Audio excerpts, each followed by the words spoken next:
So how cross-site scripting or XSS works and understanding security vulnerabilities in user inputs.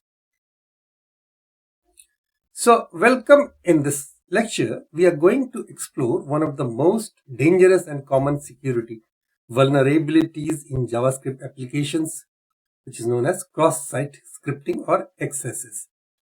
XSS allows attackers to inject malicious scripts into web pages, potentially compromising user data, stealing sessions, and much more. As developers, architects, and QA engineers, it is critical to understand how this attack works and how to defend against it. XSS attacks occur when an application doesn't properly sanitize user input before displaying it on a web page. This allows attackers to inject scripts into your HTML, which will run in the browser of anyone visiting the site. Okay. And we are going to show you an example soon in Visual Studio Code from scratch. And this example is about user input is displayed and directly on the web page without sanitization. The malicious user enters the script, which is alert XSS attack, into our code. Alright, so I have flipped over the Visual Studio Code and I have created a folder exclusively for XSS demo. Alright, so what I will do, I have opened up a terminal and cd change directory to be on this directory XSS demo, and I will give it a command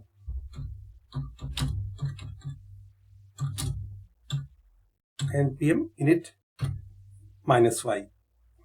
So this will create, if you recall from your previous lecture in relevant sections, that will create a package.json file for me. Okay, so we are initializing npm node package manager with yes to all the common questions that would otherwise be asked to us. Default things it will pick up, and see, you can see here that package.json has got license ISC, description open, author none, keywords, array of keywords, and XSS demo version this, and main is index.js. Next is I have to install Express body parser. I will tell you why it is needed.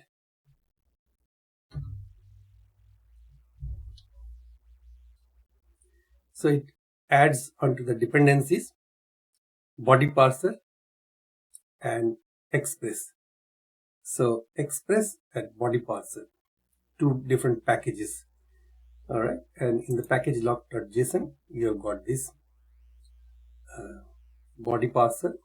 This is dependency and Express version. The same version that has been shown in the package.json is logged into package log.json, as you will recall. Alright. The next step is to create a file within XSS demo, this current folder or directory. Just close this, and on the XSS demo I will create a file, new file, app.js, and paste this code, save it. So if you quickly go through it, this is our familiar code. So we are calling Express, that has been already installed, and putting it into a const express, const variable express, and const body parser. It requires body parser. So let us see package.json. So you've got the body parser and express already installed, as I've shown you. And then const app is calling the express, and port is reserved at 3000, assigned as 3000, and app.parse form data. So body.parser, body parser dot, this is the body parser, which is bringing into this library body parser dot URL encoded method. Okay, it returns middleware that only passes URL encoded bodies and looks at requests whether content type header matches the type option, extended true. Okay, The extended option allows to choose between passing the URL encoded data with the query string library, that is the false, or with query string library when true. Query string library when false, or QS library. QS library is different when true, so it is calling the QS library, not the query string library. Then app.get request and response, render a form that is vulnerable to XSS. Now create a form. Here I am writing the HTML code also within JavaScript.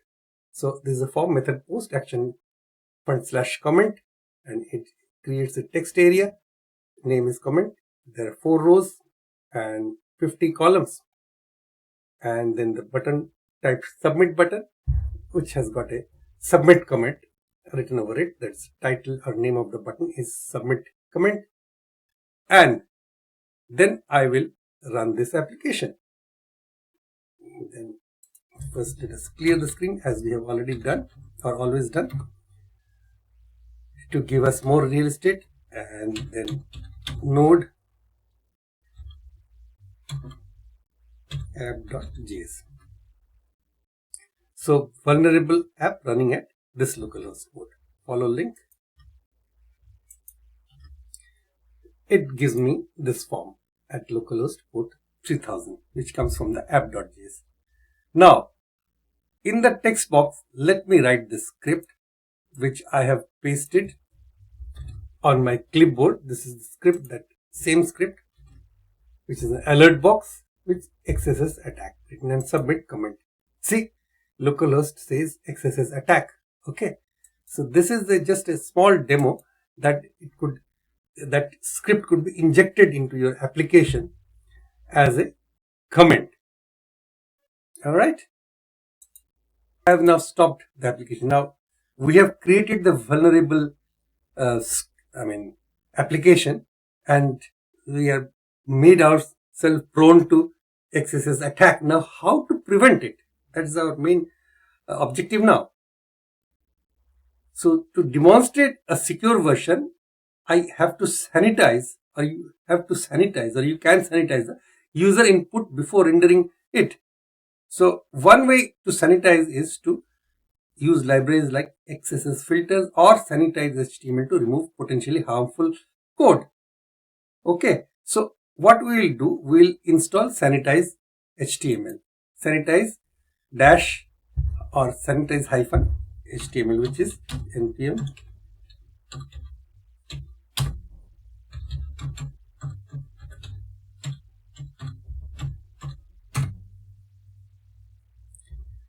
so sanitize HTML is already included. Okay, sanitize HTML version 2.13.1. all right, now I will have to modify or edit my code for app.js. okay, so there are 2 steps in sanitizing the code input. The first thing is I will put this code before app.post. Const sanitize HTML requires sanitize HTML. This is in the const variable. You could make it in let also, it doesn't matter. Let and const, you know the best practices in using variable, scope and all. So const sanitize HTML requires sanitize HTML, and in app.post this is routing to comment and request response, and in the below code, in the below line of code, const user comment equals required request.body.comment. Instead of writing it that way, I'll have to envelop a wrapper, put a wrapper around this statement request.body.comment and put sanitize HTML before that. Sanitize HTML before request.body.comment. It sanitizes the user input, and then other things are the same.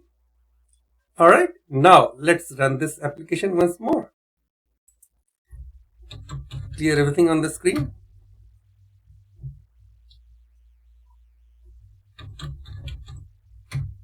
And then node app.js. Again, the vulnerable app is running. And let me open this link again. Now, when I put the script back, alert XSS attack, after sanitizing the input with sanitized HTML, submit the comment. You can see nothing happens. That alert box is no more. That is not appearing again. Submit another comment. You can submit another comment. If you keep on giving the same script back, writing the same script and submit comment, it will come up with your comment, submit another comment. So that's the beauty of this sanitized HTML. That's the beauty of these helper methods like sanitized HTML in preventing the XSS attacks. All right. So if in conclusion, now there is a VBA analogy for input handling. In VBA, unvalidated user input can also lead to unexpected behavior. Always sanitize inputs before using them in code.